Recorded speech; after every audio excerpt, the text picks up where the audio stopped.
Hello. Nursery classroom, 9 a.m. Kabir enters, and Kabir is 3 years old, right? And he suddenly throw his water bottle in one corner, sit in another corner, refuses to talk to anyone. Class में एक untrained teacher है, उसने बोला Kabir naughty है, Kabir stubborn है. But एक train teacher की entry हुई और उसको समझ में आ गया कि कबीर क्या फेस कर रहा है. तो शी स्टार्टेड थिंकिंग और उसने कुछ ऐसे क्वेश्चंस अपने माइंड में सोचे. Is he facing separation anxiety, जो बच्चों को होती है, घर से सेपरेट होते हैं, ग्रैंड पेरेंट्स से सेपरेट होते हैं, पेरेंट्स से सेपरेट होते हैं, तो उनको एंजाइटी होती है स्कूल आते वक्त, जब वो फर्स्ट टाइम स्कूल आ रहे होते हैं. I am talking about a 3-year-old kid, right? Is his fine motor frustrations kicking in? That can be one of the reasons. Is he unable to communicate that he missed his washroom? Maybe he missed his breakfast. आप सोच सकते हैं कि इन दोनों की जो सोच है, जो रिएक्शंस है, उसमें डिफरेंस क्यों था? Here comes. Now, the topic is, the superpower is child psychology. नमस्ते, मेरा नाम नीति ठुकराल है, मैं आपकी ट्रेनर हूँ. फ्यूचर टीचर्स जो एंटिटी करना चाहती हैं या परस्यू कर रही हैं, जो प्री स्कूल ओनर्स हैं, कोऑर्डिनेटर्स हैं, प्रिंसिपल्स हैं, वो मुझे सुन सकते हैं. मेरा चैनल सब्सक्राइब करिए, लाइक करिए. तो आज हम बात करेंगे चाइल्ड साइकोलॉजी.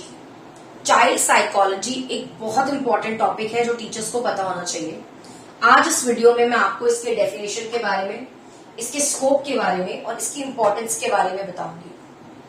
अगर मैं टेक्स्ट बुक डेफिनेशन के बारे में बताऊं तो सिंपली आप ये कह सकते हो कि it is a scientific study of how a child changes, grows and thinks from the time they are in the womb all the way through adolescence. इसका मतलब हम इसको इस तरह समझेंगे कि बच्चे में क्या क्या चेंजेस आ रहे हैं, कैसे वो ग्रो कर रहा है और कैसे वो थिंक कर रहा है अपने उस समय से जब वो वूम में था till adolescence. So child psychology works under this definition. इसका मतलब ये नहीं है कि मैं ये बात कर रही हूँ कि बच्चा कितना लंबा हो गया. नो, मैं बात करूंगी इन 3 मेजर डोमेन्स पर. First is physical and motor development. इसका मतलब बच्चा किस तरह अपने हाथों को यूज कर रहा है, किस तरह पेंसिल होल्ड कर रहा है, किस तरह बैलेंस बना रहा है अपना एक फुट पर. ये सब आ गया फिजिकल और उसकी मोटर डेवलपमेंट में. मोटर डेवलपमेंट में और बहुत सारे पार्ट्स होते हैं, ग्रॉस मोटर स्किल्स और फाइन मोटर स्किल्स, जिसके बारे में हम धीरे धीरे बात करेंगे. फिर आते हैं cognitive development. Cognitive development is everything related to the brain. How their brain process the information. आपने उनको कोई इन्फॉर्मेशन दी, कोई फैक्ट बताया, कोई चीज बताई, तो किस तरह उन्होंने याद रखा, रिमेम्बर किया, उसको प्रोसेस किया. ये सब चीजें बहुत इंपॉर्टेंट है. और वो कोई प्रॉब्लम में से कैसे निकलते हैं, सॉल्व कैसे करते हैं, ये सब चीजें आती हैं कॉग्निटिव डेवलपमेंट में. The third major domain is socio emotional development. Friends कैसे बनाते हैं, एंगर, जब उनको गुस्सा आता है तो वो कैसे हैंडल करते हैं, चीजें फेंक देते हैं, शांत हो जाते हैं, चुप हो जाते हैं, जोर से रोते हैं, अपॉलॉजी का वेट करते हैं, क्या करते हैं. और एक्सप्रेस लव, वो अपना प्यार पेरेंट्स को, फ्रेंड्स को, सिबलिंग्स को कैसे दिखाते हैं. ये सब चीजें हम धीरे धीरे करके बात करेंगे अपनी चाइल्ड साइकोलॉजी में. तो जो जेनजी टीचर्स हैं, अगर मैं उनको समझाना चाहूं तो मैं छोटी सी लाइन बोलूंगी जो मैंने यहाँ पे लिखी हुई है कि child psychology is the manual to decode child's brain. आप ऐसे समझिए कि एक बच्चा, जो नया बच्चा है, जो न्यू बॉर्न बेबी है, उसका जो माइंड है वो एक आपके न्यू स्मार्टफोन की तरह है. ठीक है. अब जो न्यू स्मार्टफोन है वो आपकी ओल्ड सॉफ्टवेयर पे तो नहीं चलेगा ना, राइट? तो उसको चलाने के लिए, उसके ब्रेन को रीड करने के लिए आपको न्यू सॉफ्टवेयर डालना पड़ेगा. यानी कि बच्चों की साइकोलॉजी को स्टडी करने के लिए आपको नया सॉफ्टवेयर सीखना पड़ेगा, इंस्टॉल करना पड़ेगा.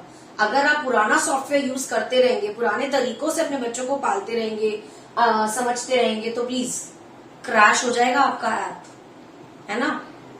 चाइल्ड साइकोलॉजी आपको समझ में आ गई होगी। अब हम बात करेंगे जो मेरा सेकेंड टॉपिक है, स्कोप। स्कोप का मतलब होता है कि where all this will apply. ये एक बच्चे की जिंदगी में जो आप ये चाइल्ड साइकोलॉजी पढ़ रहे हैं, ये आप अप्लाई कैसे कैसे करेंगे और कहाँ कहाँ करेंगे। तो इसको समझने के लिए मैंने दो categories like I have framed. Developmental milestone first category, second category is environmental influence. Child psychology का स्कोप इन दोनों एरियाज में, इन दोनों कैटेगरीज में बहुत स्ट्रांग होता है।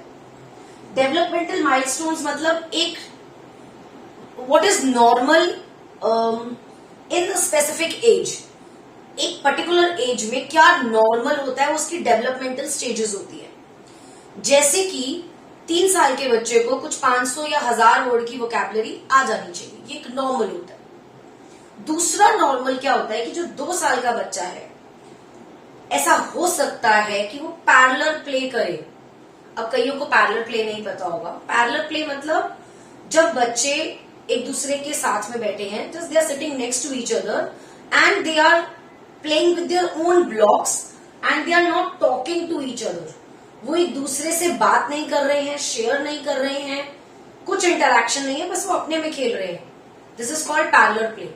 इसका मतलब ये नहीं है कि वो बच्चा रूड है, नो, वो अभी इसी डेवलपमेंटल स्टेज पर है कि 2 साल का वो अकेला खेलना सीख गया, ये उसकी डेवलपमेंटल स्टेज है। This is normal for his age, right. इसको पैरेलल प्ले कहते हैं। अब मैं बात करती हूं एनवायरमेंटल इन्फ्लुएंस की। जैसे कि आपके घर में एक बच्चा है और उसका सिबलिंग आ गया, तो वो बच्चा कैसे रिएक्ट करेगा, ये उसका इमोशनल एनवायरमेंटल इन्फ्लुएंस है। दूसरा, आप उसको स्क्रीन टाइम देते हो और जब उससे ले लेते हो तब वो कैसे रिएक्ट करता है, कैसे बिहेव करता है। या आपने उसको स्क्रीन टाइम दिया, पहले नहीं दिया फिर दे दिया, तो वो कैसे बिहेव करता है। ये सब चीजें मैटर करती हैं। थर्ड, इट कैन बी कि आपके घर में बहुत स्ट्रेस है, पेरेंट्स स्ट्रेस में है, किसी तरह का झगड़ा हो रहा है, anything which is creating stress in the family, तब बच्चा कैसे बिहेव करता है, कैसे रिएक्ट करता है, ये सब चीजें स्कोप के अंडर आती हैं। ठीक है, तो अब ये आपको समझ में आ गया होगा। तो अब as a early childhood educator और अ टीचर, ये जो बच्चा कबीर अकेले बैठा था कॉर्नर में, ये सिर्फ एक छोटी बात नहीं है। उस टीचर को पूरे इस बच्चे की साइकोलॉजी समझकर, ये फैक्टर्स को कंसिडर कर इन 3 मेजर डोमेन्स पे काम करके एक पजल है उसके पास जो उसको सॉल्व करनी है। यानी कि उसको होम की चीजें भी पता होनी चाहिए कि घर में कैसा बच्चा रह रहा है, क्या एनवायरमेंट से आ रहा है। जेनेटिक्स टीचर्स देखती हैं पजल को सॉल्व करने के लिए। इमोशंस देखती हैं बच्चों के, जो मैंने आपको बताया, सोशल इमोशनल डेवलपमेंट, और उनकी बच्चों की हैबिट्स। तो एक टीचर को इतना बड़ा पजल सॉल्व करना पड़ता है, और वो किसके थ्रू करेगी, एक सुपर पावर है चाइल्ड साइकोलॉजी। इसीलिए मैं कहती हूं कि चाइल्ड साइकोलॉजी एक सिर्फ एक छोटा सा टॉपिक नहीं है आपकी ट्रेनिंग में, ये एक बेस है, एक भूमिका है। ABCD और 1 2 3 सिखाने से पहले आपके बच्चों को और आपको अपने बच्चों की साइकोलॉजी को समझना है। ठीक है, अभी हमने चाइल्ड साइकोलॉजी की बात करी, स्कोप की बात करी, अब हम बात करेंगे उसकी इंपॉर्टेंस के बारे में। तो एक सिंपल सी लाइन से मैं स्टार्ट करूंगी। You cannot teach a child's brain until you understand child's heart and mind. तो प्लीज अर्ली चाइल्डहुड एजुकेटर्स बच्चों के दिल और उनके दिमाग को समझिए, आपको पढ़ाना बहुत आसान हो जाएगा, बहुत आसान हो जाएगा। ये आजमाई हुई चीज है, I can bet on it, I can vouch on it. अब हम 3 रीजंस के बारे में बात करेंगे कि चाइल्ड साइकोलॉजी एक टीचर को क्यों पढ़नी चाहिए, क्यों इसको इंक्लूड किया गया है आपके सिलेबस में, और इससे क्या मैजिक हो सकता है। पहला है creating a safe learning environment. ये बहुत इंपॉर्टेंट पार्ट है।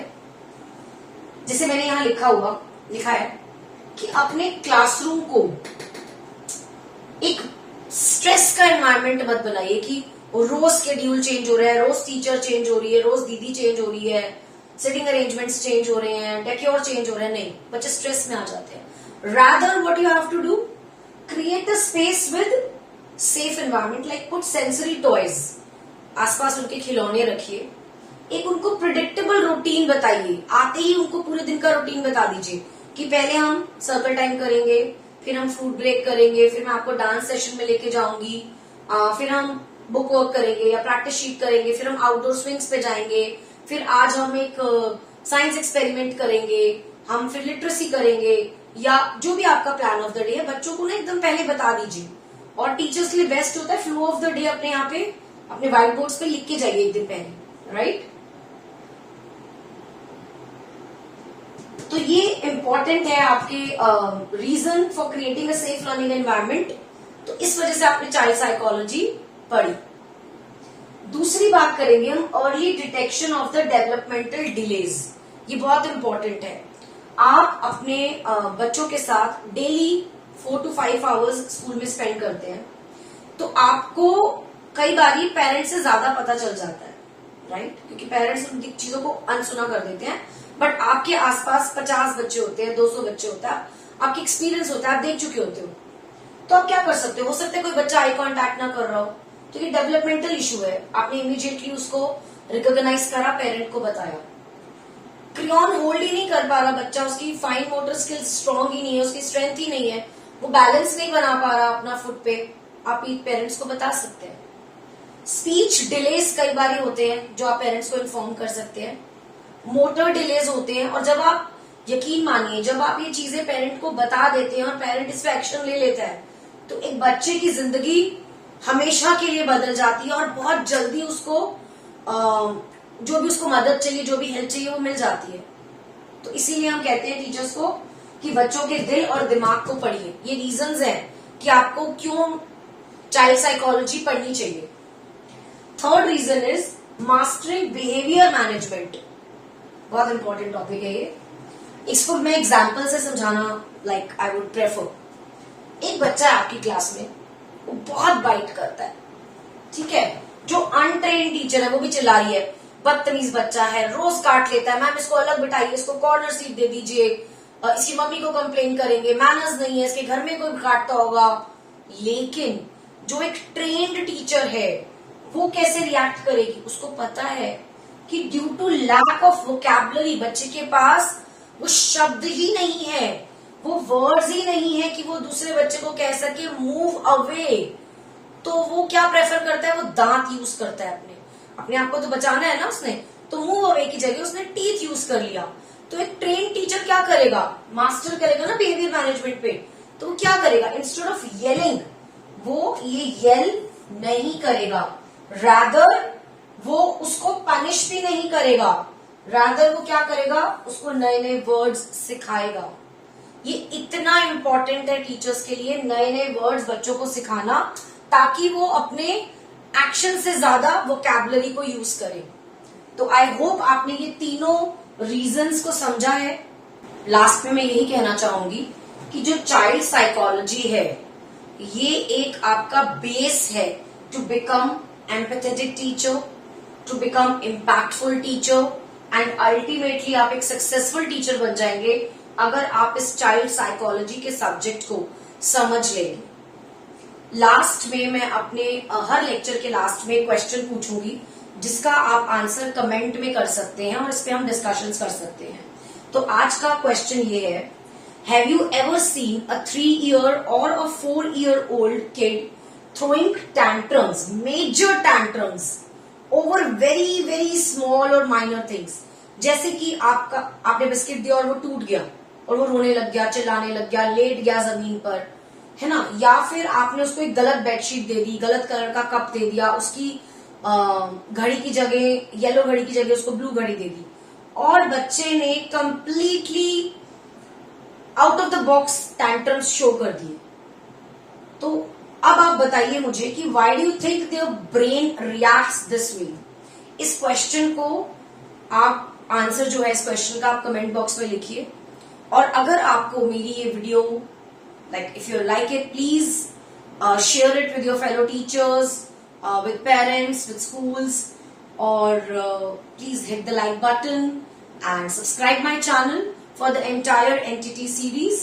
मैं ऐसे ही लेक्चर्स छोटे छोटे टॉपिक्स पर बनाती रहूंगी, आपको रियल क्लासरूम एग्जांपल्स देती रहूंगी, और इन केस आपको अगर मुझसे कुछ कंसल्टेशन लेनी है, फेस टू फेस आपने मुझसे बात करनी है, तो आप मुझे डिस्क्रिप्शन पे मैं अपने डिटेल्स वगैरह दे दूंगी, मेंशन कर दूंगी, आप प्लीज उसमें मुझे कांटेक्ट करिए. I'll forward my email IDs. You can write your questions. You can write your questions in the comment box. मैं उसको आंसर जरूर करूंगी. और इन केस अगर आपको अपने स्कूल्स में मुझे एज अ ट्रेनर इनवाइट करना है तो प्लीज आप मुझसे कांटेक्ट कर सकते हैं, डीएम कर सकते हैं. मैं अपने इंस्टाग्राम पेज का, फेसबुक पेज का लिंक और यूट्यूब लिंक सब पेस्ट कर दूंगी. Thank you so much. Have a great day.